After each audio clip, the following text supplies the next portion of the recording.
12 ஆண்டுகளில் உர மூட்டைகளின் விலை நிலவரத்தையும் நெல் மூட்டையின் விலை நிலவரத்தையும் ஒப்பிட்டு பார்த்தால் விவசாயிகள் ஏமாளிகளாக இருப்பது அப்பட்டமாக தெரியும். நீங்களே பாருங்கள் அந்த ஒப்பீடுகளை.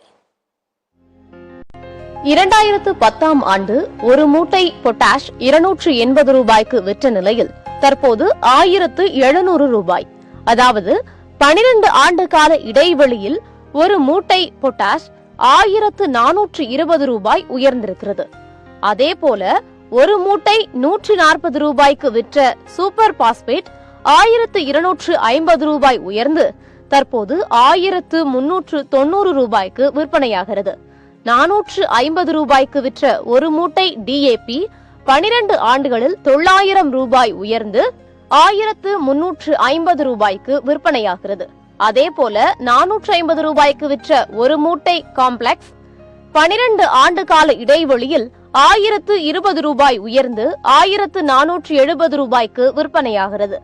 2010ஆம் ஆண்டு ஒரு மூட்டை 220 ரூபாய்க்கு விற்ற யூரியா தற்போது 45 ரூபாய் உயர்ந்து 265 ரூபாய்க்கு விற்பனையாகிறது.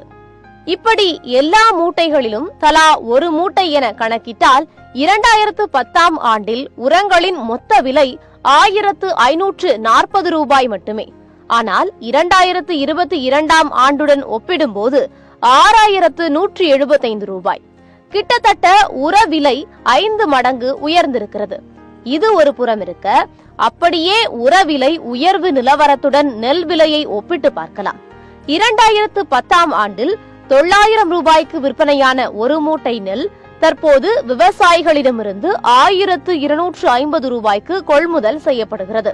அதாவது 12 ஆண்டுகளில் விவசாயிகளின் நெல்லுக்கு வெறும் 350 ரூபாய் மட்டுமே விலை உயர்வு கிடைத்திருக்கிறது.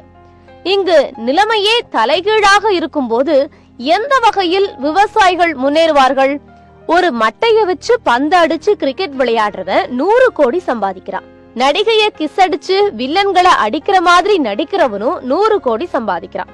கை காலில் விழுந்து பொய்யை பேசி பதவிக்கு வர அரசியல்வாதிகளும் கோடி கோடியாக சம்பாதிக்கிறார். ஆனால் விவசாயிகள் மட்டும் இயற்கை பேரிடர்களுக்கு மத்தியில் காலம் முழுக்க கஷ்டப்பட்டு விவசாயத்தோட போராடி விளைவித்து நமக்கு சோறு போடுறவன் வாங்கின கடனை கட்ட முடியாம பரிதவிக்கும் விவசாயிகள் விவசாயத்தை கைவிட்டு வெளியேறுகிறார்கள், இல்லை தற்கொலை செய்து கொள்கிறார்கள். தேர்தலின் போது விவசாயிகள் நாட்டின் முதுகெலும்பு என்று பேசும் அரசியல்வாதிகள் தேர்தலுக்கு பிறகு அடிமைகளாக நடத்துவதாக விவசாயிகள் வேதனை தெரிவிக்கின்றனர். உரவிலையை விட அதிக விலைக்கு நெல் மணிகளை கொள்முதல் செய்ய வேண்டும், இல்லையென்றால் உரவிலையை குறைக்க வேண்டும் என்பதே விவசாயிகளின் கோரிக்கையாக உள்ளது.